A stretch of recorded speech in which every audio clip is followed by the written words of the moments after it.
Trump beats Nikki Haley, Joe Biden wins amid protest votes in Michigan primaries.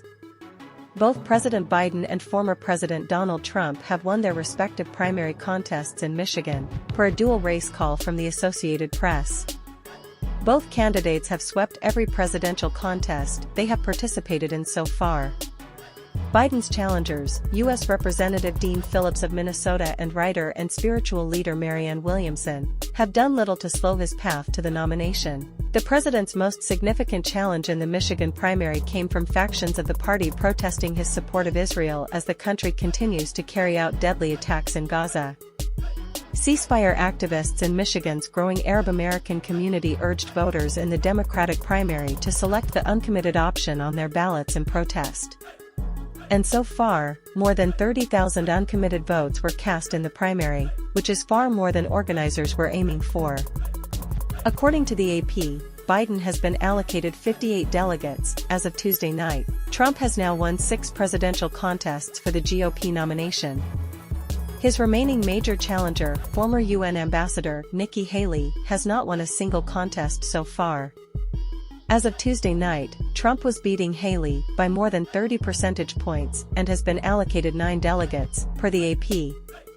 He called into a Michigan GOP watch party after the race was called and thanked supporters in the state. Trump said he was so proud of the results in Michigan.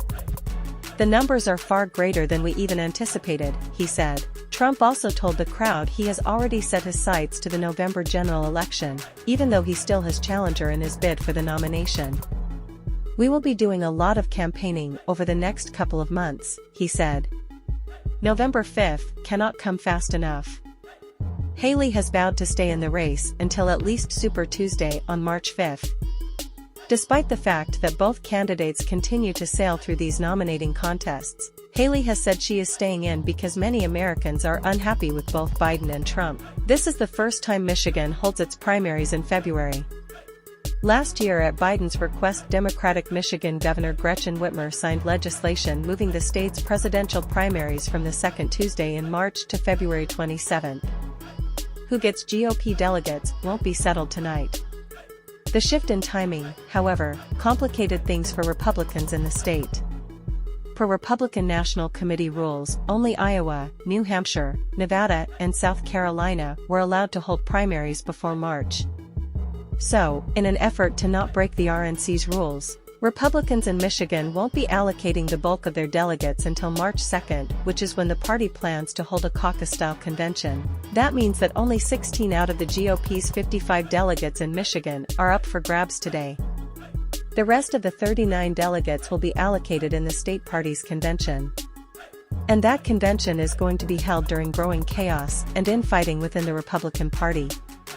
There have been various efforts within different factions of the party to oust Michigan Party Chair Christina Caramo and replace her with Pete Hoekstra, a former congressman and former United States ambassador to the Netherlands appointed by Trump. Caramo has refused to step down and has said only a court order would compel her to resign from her position as chair of the party. This has created a lot of confusion as the party prepares to hold a first-of-its-kind caucus in Michigan during the state convention. The push to be uncommitted to Biden.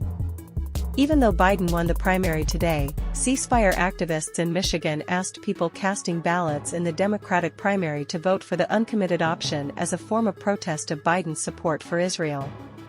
While Democratic Republican Rashida Tlaib of Michigan has endorsed the protest vote effort, Whitmer has not. She told CNN State of the Union that any vote that's not cast for Joe Biden supports a second Trump term.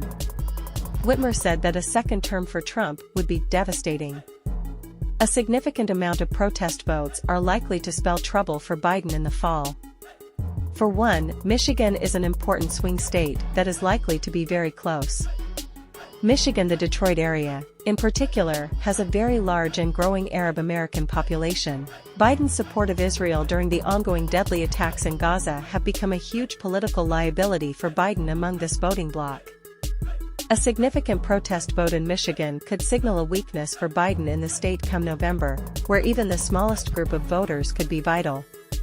Either way, this is unlikely to affect Biden's ability to lock up most if not all of Michigan's 117 delegates that are up for grabs in the Democratic primary.